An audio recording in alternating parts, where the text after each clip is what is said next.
வணக்கங்களே, மீண்டும் உங்களையே நம்ம தமிழ் டிலைட்டோட டிலைட் ரிவ்யூவில் சந்திக்கல ரொம்ப சந்தோஷங்க. இன்றைக்கி ஒரு மிக அற்புதமான ஒரு படத்தோட ரிவ்யூ தான் வந்து மீட் பண்ணுறேன். இந்த மாதிரி ஒரு சில படங்கள்லாம் பார்க்குறப்ப நமக்கே வந்து மனசுக்கு வந்து ஒரு மேய்சிலிக்குதுங்களா, அடுத்தடுத்து என்னென்ன படங்கள் இது மாதிரி இதில் பார்க்க போகிறோம் அப்படிங்கிற மாதிரி.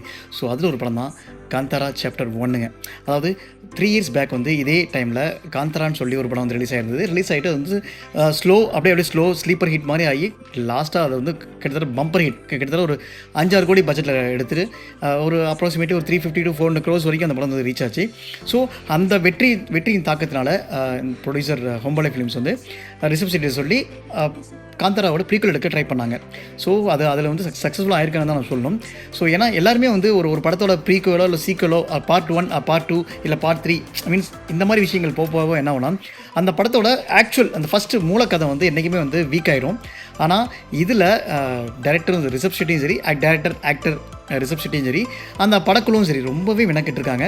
பார்ட் 1 விட பார்ட் 2 பிரம்மாண்டமாக மாமா அப்படின்னு சொல்லுவாங்கள்ல, அவ்வளோ பெரிய பிரம்மாண்டமாக இருக்குங்க படம். அதாவது இப்போ நம்ம வந்து ஸோ நம்ம எல்லாருமே வந்து ஒரு படத்தை வந்து கேலி பண்ணுறோம் இல்லை மீன்ஸ் அந்தளவுக்கு தான் அந்த படம் இருந்தது. அந்த படம் வந்து கூலி, சாரி டு சே அகைன். ஏன்னா அந்த படத்தில் பிரம்மாண்டம் சொல்கிறாங்க தவிர அந்த படத்தில் உங்களுக்கு வந்து அதிகமாக வந்து அந்த விஷயங்களே தெரியாது. மீன்ஸ் தெலுங்குலேருந்து ஒரு ஆக்டர், தமிழ்லேருந்து ஒரு ஆக்டர், டோலிவுட்லேருந்து ஒரு ஆக்டர், மாலிவுட்லேருந்து ஒரு ஆக்டர், எல்லா இடத்துலேருந்து ஒரு ஆக்டர் போட்டு அப்படி வந்து ஒரு பிரம்மாண்டத்தை ட்ரை பண்ணி 1000 கோடி அடிக்க ட்ரை பண்ணாங்க தவிர கதையில் வந்து கான்சன்ட்ரேஷன் பண்ணல. புரியுதுங்களா? ஆனால் இந்த விஷயத்த ரிஷப் ஷெட்டி ரொம்ப அருமையாகவே புரிஞ்சு வச்சுருக்காரு. இன்னொன்று, ஒரு படத்தோட ப்ரீக்வல், அதாவது நீங்கள் ஒரு கதை சொல்லிட்டீங்க, அந்த கதைக்கு ஒரு ப்ரீக்வலாக ஒரு கதை இருப்போம், சீக்வல் போல் அவர் ப்ரீக்வல் போயிட்டார். ஸோ அப்படி போகிறப்ப எப்படி நம்ம கதை உட்காந்து யோசிக்கலாம், எங்கேருந்து ரெஃபரன்ஸ் எடுக்கலாம் அப்படிலாம் பார்க்குறப்ப ரொம்பவே மெய்ஸில் இருக்குது. ஏன்னா அந்த படத்தோட கதை அமைப்பும் சரி, ஸ்க்ரீன் பிளேயும் சரி, ப்ரெசன்டேஷன், இந்த காந்தாரா சாப்டர் 1 அது வந்து அவ்வளோ தத்ரூபமாக மக்களை நம்ப வைக்கிற மாதிரி. இப்போ ஒரு படம் நீங்கள் எடுக்கிறப்ப அந்த படம் வந்து நீங்கள் நார்மலாக சாமி கடவுள் அப்படின்னு சொன்னீங்கன்னா நீங்கள் நம்பிடுவீங்களா? நீங்கள் உணரணும் இல்லையா? அஸ் அ ஸ்க்ரீன் பிளேவாக அவங்க காட்டுறப்ப, அந்த எக்ஸிக்யூஷன் காட்டுறப்ப ஹீரோவோ அந்த படக்குழு உணர்வதை விட பார்க்குற ஆடியன்ஸ் நாம் உணரணும்ல, அந்த விஷயம் இந்த படத்தில் இருக்குங்க. எனக்கே வந்து நிறைய இடத்துல இந்த படம் பார்க்குறப்ப நாம்ளே வந்து இப்போ நான் எக்ஸாம்பிள் சொல்கிறேன், நான் படம் வந்து கால் மேல் கால் போட்டு தான் பார்த்துட்டு இருந்தேன். ஒரு சில சீன்லாம் சும்மா நம்ம ரெகுலராக நீங்கள் படம் பார்க்குறப்ப எப்படி பார்ப்பீங்க? கால் மேல் கால் போட்டு பார்ப்பீங்க, இப்படி மோசம் வச்சு பார்ப்பீங்க, இப்படி என்னடா அப்படி பார்ப்பீங்களா? ஸோ அந்த மாதிரி சிச்சுவேஷன் நானும் படம் பார்த்துட்டு இருந்தேன்.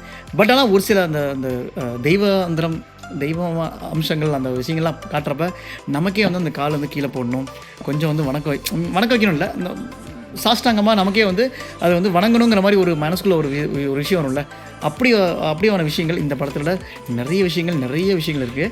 நிறைய கூஸ்பம், இதை தான் கூஸ்பம் மூவ்னு சொல்லுவோம், அது வந்து நிறைய இருக்குங்க. ரிஷப் ஷெட்டிக்கு ஒரு வந்து மிகச்சிறந்த ஒரு குடோஸு.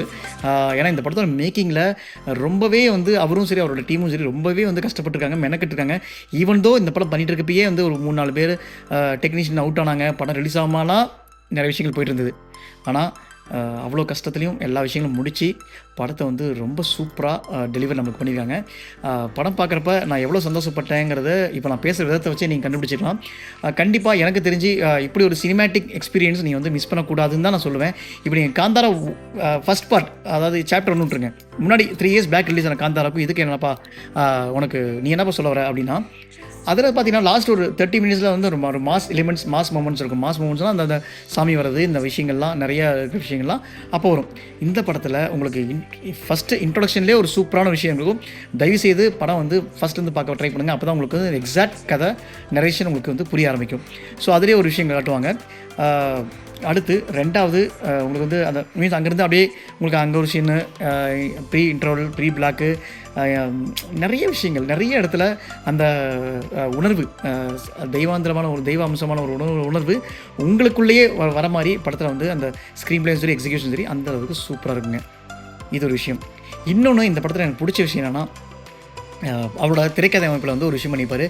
ஆனால் இது எங்கேயோ நம்ம படித்த மாதிரி இருக்குது, எங்கேயோ கேட்ட மாதிரி இருக்கேன்னு பார்த்தோம்னா, அந்த வேல்பாரி, எனக்கு தெரிஞ்ச ரிஷப் ஷெட்டி வந்து வேல்பாரியிலேருந்து ஒரு சில விஷயங்கள்லாம் எடுத்துருக்கிறாரு. அதாவது நார்மலாக வந்து நீங்கள் வந்து அரசர்களை பற்றி பார்த்துருப்பீங்க.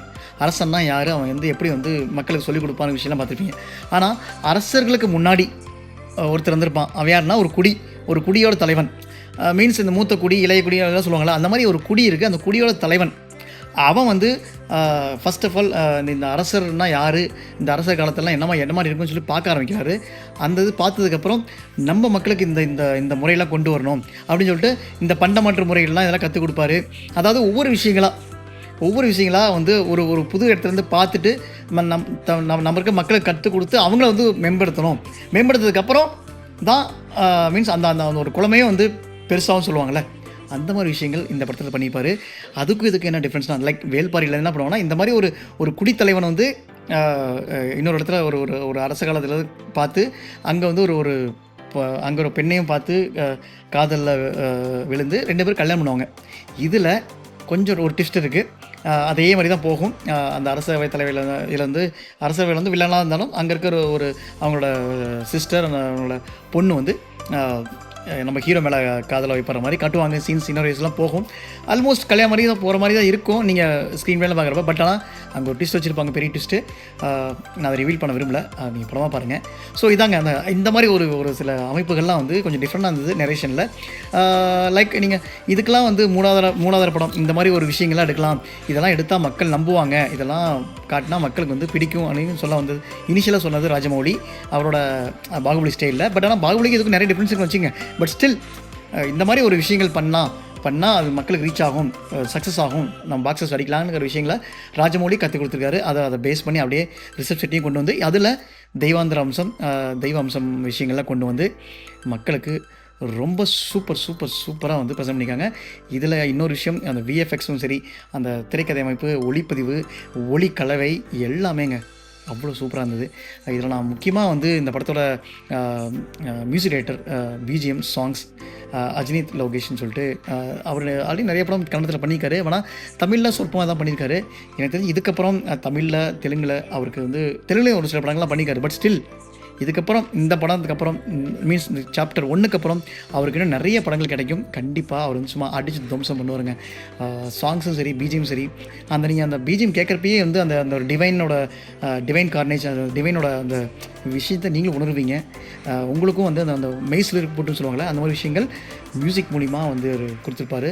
படத்தில் யூஸ் பண்ண சாங்ஸாக இருக்கட்டும், மியூசியமாக இருக்கட்டும், பிஜிஎம்மாக இருக்கட்டும், எல்லாமேங்க சூப்பருங்க. இந்த படத்தை வந்து நான் ஆக்சுவலி தனியாக தான் போயிருந்தேன். இருந்தாலும் வந்து வருத்தப்படுறேன். நீங்கள் ஃபேமிலியோடு பார்க்கலாம், ரொம்ப சூப்பராக இருக்கும். இந்த படத்தில் நான் நிறைய விஷயங்கள் நான் சொல்லணும்னு நினைக்கிறேன். பட் இப்போ நான் கன்வியூஸாக பேசுகிறப்ப எனக்கு ஒரு சில விஷயங்கள்லாம் விட்டு போகுது. அதெல்லாம் இன்னொரு செப்பரேட் வீடியோவில் இந்த படத்தை பற்றின சிறப்பு அம்சங்கள்லாம் உங்கள்கிட்ட பேசுகிறேன். இதில் ருக்மிணி வசந்தோட ஆக்டிங் ரொம்ப பிரமாதமாக இருந்தது. ஒவ்வொரு படத்துலையும் வந்து அவங்களோட மேனரிசம்ஸ் மாறிட்டே வருது. இதில் டிஃப்ரெண்ட்டான ஒரு மேனரிசம் கொடுத்துருக்காங்க. அது ஆப்டும் ஆயிருக்கு. வேற என்னங்க, இந்த படத்தை பற்றி பேசினா நீங்கள் பேசிட்டே போகலாம். ஜெயராம் அவரோட தனித்துவமான நடிப்பை கொடுத்துருக்காரு ஆஸ் அ அரசராக. வேறு என்ன, நம்ம ரிஷப் ஷெட்டிக்கே எவ்வளவோ நீங்கள் வாழ்த்துக்கள் சொன்னாலும் வந்து தகாது. அவ்வளோ விஷயங்கள், அவ்வளோ மெனக்கட்டு நிறைய விஷயங்கள் பண்ணியிருக்காரு. அந்த சொல்லப்போனால் அந்த பிரம்மாண்டம் சொல்லுவாங்கள்ல, அதை வந்து வெறுமனே பேருக்குன்னு இல்லாமல் அவனோட ஸ்க்ரீன் பிளேலையே நீங்கள் பார்க்குறப்பே உங்களுக்கு தெரியும் இந்த இதுக்கு எவ்வளோ பிரம்மாண்டமாக பண்ணியிருக்காருன்னு சொல்லிட்டு. ஒரு காட்டுக்குள்ளே போயிட்டு நீங்கள் இவ்வளோ பெரிய படங்கள் பண்ணுறது வந்து ரொம்ப ஈஸியான விஷயம் இல்லை. அது வந்து ரொம்ப மிக சிறப்பாக தத்ரூபமாக. இன்னொன்று, அந்த தெய்வாம்சம் விஷயங்கள்லாம் வந்து ரொம்ப தத்ரூபமாக வந்து நமக்கு கொடுக்க ட்ரை பண்ணியிருக்காரு. சொல்லப்போனால் ஃபீல் பண்ண வச்சுருக்கிறாரு. கிளைமேக்ஸ் லாஸ்ட் 25 மினிட்ஸுங்க சும்மா அப்படி இருக்கும். நீங்கள் படம் பாருங்கள், பார்க்குறப்ப உங்களுக்கே புரியும். வேற என்னங்க, மீண்டும் அடுத்த ஒரு நல்ல படத்தோட ரிவ்யூவில் வந்து மீட் பண்ணுறேன். அன்டில் தென், வணக்கங்க.